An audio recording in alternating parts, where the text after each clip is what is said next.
welcome to Worship Wednesdays for this week. We gather in the light and the presence of Christ, who calls us beloved, who calls us by name. And as we gather in the light, we trust that God, whose light shines around us, is with us in all we do. Ebony is going to read our scripture for today, and Evan's going to sing, and I'm going to share a reflection. I hope this time of worship is refreshing for your soul.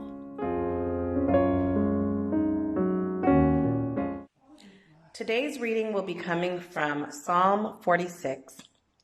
God is our refuge and strength, an ever-present help in trouble. Therefore we will not fear, though the earth give way and the mountains fall into the heart of the sea. Though its waters roar and foam and the mountains quake with their surging. There is a river whose streams make glad the city of God, the holy place where the Most High dwells. God is within her. She will not fall. God will help her at break of day. Nations are in uproar. Kingdoms fall. He lifts his voice. The earth melts. The Lord Almighty is with us. The God of Jacob is our fortress. Come and see what the Lord has done, the desolations he has brought on the earth. He makes wars cease to the ends of the earth. He breaks the bow and shatters the spear. He burns the shields with fire. He says, "Be still and know that I am God. I will be exalted among the nations. I will be exalted in the earth. The Lord Almighty is with us.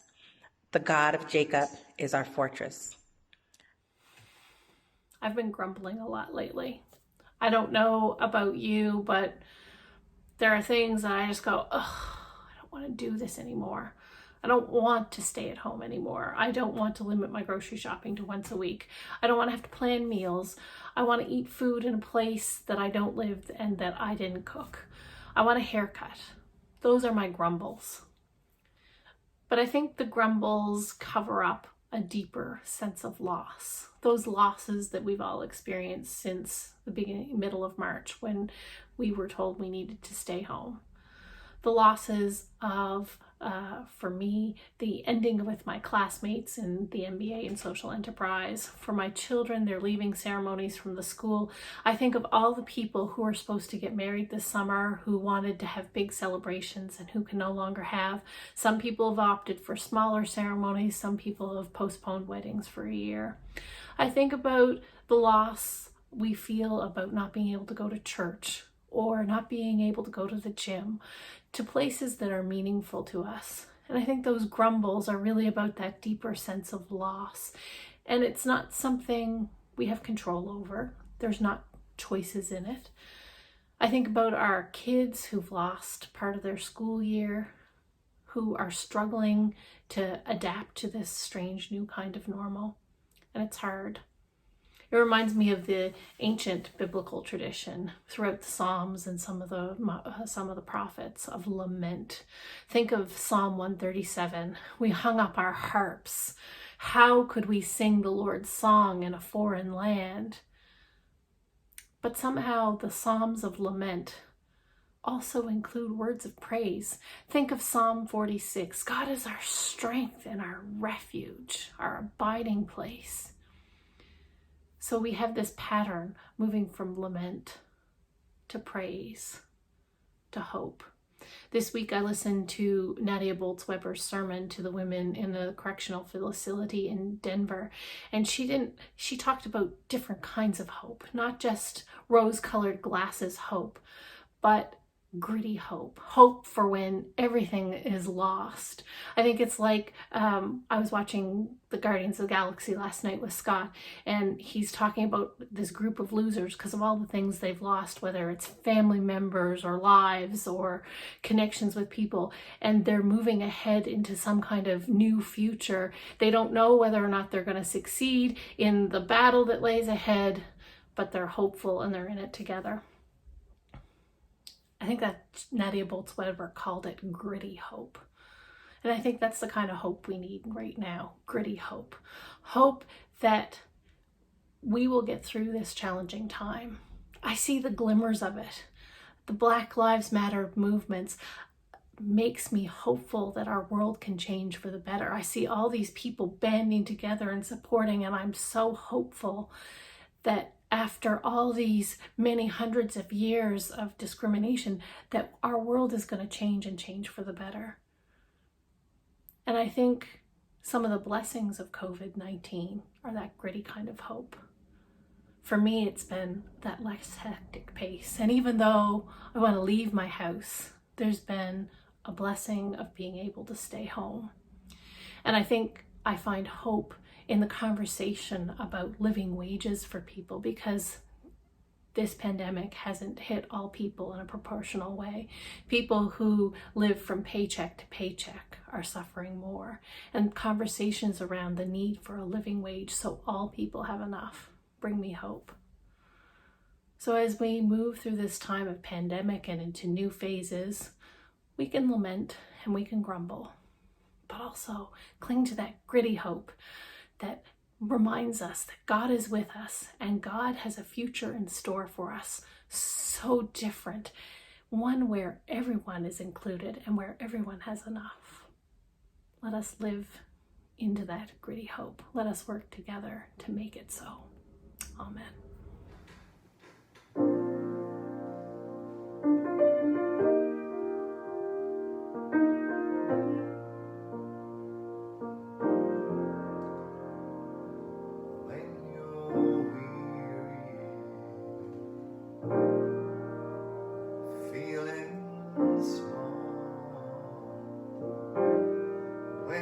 Tears are in your eyes.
Our Father, who art in heaven, hallowed be thy name.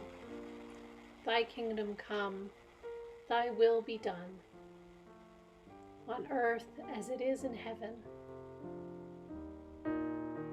Give us this day our daily bread. Forgive us our trespasses, as we forgive those who trespass against us. Lead us not into temptation, but deliver us from evil. For thine is the kingdom, and the power, and the glory, forever and ever. Amen.